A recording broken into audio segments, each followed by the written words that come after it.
کسی صحابی نے اپنے بچے کی شادی پر اپنے گھر میں لائٹنگ نہیں کرائی، لیکن آپ کو دنیا کا کوئی عالم یہ فتویٰ نہیں دے سکتا کہ لائٹنگ کرانا حرام ہے۔ آپ شادی کے موقع پہ ساری گلی سجا لو، آپ ساری چھتوں پہ لائٹنگ کرا لو، کوئی آدمی یہ آپ کو فتویٰ نہیں دے سکتا کہ شادی کے موقع پر لائٹنگ کرانا جائز نہیں۔ کبھی سنا ہے آپ نے کسی سے؟ بولیے، یہ جائز ہے، جائز پیسے ہیں تو ٹھیک، بلکہ میں اس سے آگے بڑھتا ہوں، اس سے تھوڑا اور آگے جاتا ہوں۔ حضرت عائشہ صدیقہ رضی اللہ تعالیٰ عنہ فرماتی ہیں میرا جو کمرہ تھا نا جس میں حضور کے ساتھ رہتی تھی اور ایک لمبا زندگی کا عرصہ گزارا، اس میں 3 آدمی سو سکتے تھے، چوتھے کے لیے جگہ ہی نہیں تھی، اور کچا تھا، کھجور کے تنے کھڑے کر کے اس پر کھجور کے پتوں کی چھت ڈالی گئی تھی۔ میں جب ہاتھ اٹھاتی تھی تو میرا ہاتھ اپنی چھت کو چھو جاتا تھا۔ یہ ہے سنت نبی پاک کی، یہ حضور کا طریقہ ہے۔ بتائیے پکے گھر میں، لینٹر والے گھر میں رہنا جائز کہ ناجائز؟ کیوں جی؟ حضور تو کچے مکان میں رہتے تھے، آپ نے کیسے پکا بنا لیا؟ اللہ کی محبوب علی دین کو اس کی اصل بات میں سمجھیں۔ آپ ایسا نہ کریں جس میں انتشار اور امت تقسیم ہو، اس کا اصل مزاج دیکھیں۔ مہندی کے موقع پہ اگر کوئی آدمی 6 دیگیں دال چاول کی پکاتا ہے تو منع نہیں، جائز پیسوں سے پکائے۔ انہیں لائٹنگ لگوائی، کوئی منع نہیں، سارے محلے کو کھانا کھلایا، کوئی منع نہیں، بلکہ نبی پاک نے فرمایا بہترین مسلمان ہی وہ ہے جو سلام پہلے لے اور روٹی زیادہ کھلائے، تو بہترین مسلمان ہے۔ ناجائز کیا ہے؟ ناجائز ہے شادی کے موقع پر بینڈ باجا بجانا، اس میں رقص کرنا، اس میں بھنگڑے ڈالنا، عورتوں مردوں کا اختلاط ہونا، عورتوں کی مووی بنانا، یہ چیزیں ناجائز ہیں۔ تو جو ناجائز ہے اس پہ پابندی لگائی جائے گی، جو جائز ہے اس کے بارے میں یہ کہا جائے گا کہ بھائی احتیاط کی جائے، سنت کی طرف دیکھا جائے تو بہتر یہی ہے۔ لیکن اگر کوئی کسی آدمی کے پاس جائز پیسے ہوں، وہ 100 کنال کے گھر میں رہے، اگرچہ سنت یہ نہیں، پر یہ تو کوئی فتویٰ نہیں نہ دے سکتا کہ حرام ہے تیرا 100 کنال کے گھر میں رہنا، کہ ہے فتویٰ کہیں آپ نے سنا؟ تو ہمارے ہاں تکلیف کا معاملہ یہ ہے۔ دیکھیں میرے بھائی، کسی بھی صحابی نے، بڑے درد کے ساتھ بات کر رہا ہوں اور یہ میرا درد ہے، میں درد سے اپنے دل کو، اپنے ایمان کو حاضر ناظر کہہ کے بات کر رہا ہوں۔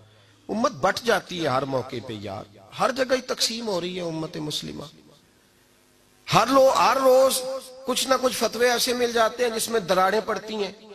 کسی صحابی نے کسی مسجد کے اندر اشتہار چھپوا کے، اعلان کرا کے درس قرآن کرایا ہے کبھی؟ سیرت النبی کا جلسہ، ختم بخاری، مدرسے کا دستار فضیلت کا جلسہ، آپ نے اشتہار پڑھے ہیں نا؟ یہ سارے مکاتب فکر کے ہوتے ہیں کہ نہیں ہوتے؟ کسی صحابی نے اس طرح، وہ تو روز درس قرآن دیتے تھے، لیکن اس طرح اشتہار چھپوا کے، پوسٹر لگا کے، اور مصر سے کسی صحابی کو اسپیشل بلوا کے یا یمن سے بلوا کے مسجد کے اندر کبھی درس قرآن کے اجتماعات کرائے، سیرت النبی کے جلسے، ختم بخاری کے؟ او بھائی یہ ساری چیزیں حضور کے صحابہ کی سنت سے مروجہ انداز میں ثابت نہیں۔ مجھے بتا میرے بھائی، میں درد کے ساتھ تجھ سے سوال کرتا ہوں کہ سیرت النبی کے جلسے میں تو پشاور سے مولانا بلائے، پنڈی سے بلائے، تو گجرات اور کراچی سے لوگوں کو بلا کر کے اگر سیرت کا جلسہ کرائے، اور تو اس میں ایک آدمی کو کراچی سے بلوایا جا رہا ہے تو تو نے اس کو 20,000 کی ٹکٹ بھی دی، اور اشتہار پہ بھی جلسے پہ خرچ ہوا، پھر لنگر بھی پکا، کھانا بھی تو نے کھلایا، نہ تجھے کوئی بیوہ یاد آئی، نہ تجھے کوئی مسکین یاد آیا، نہ تجھے کوئی غریب یاد آیا؟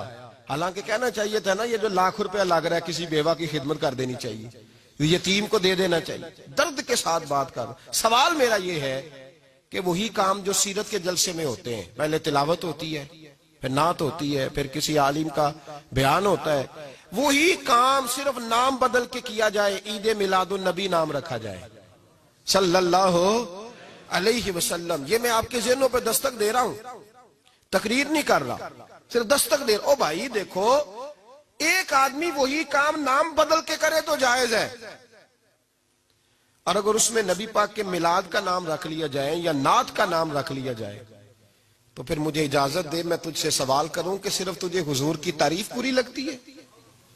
پھر مجھے اجازت دے کہ میں تجھ سے پوچھوں کہ صرف تجھے نعت اچھی نہیں لگتی؟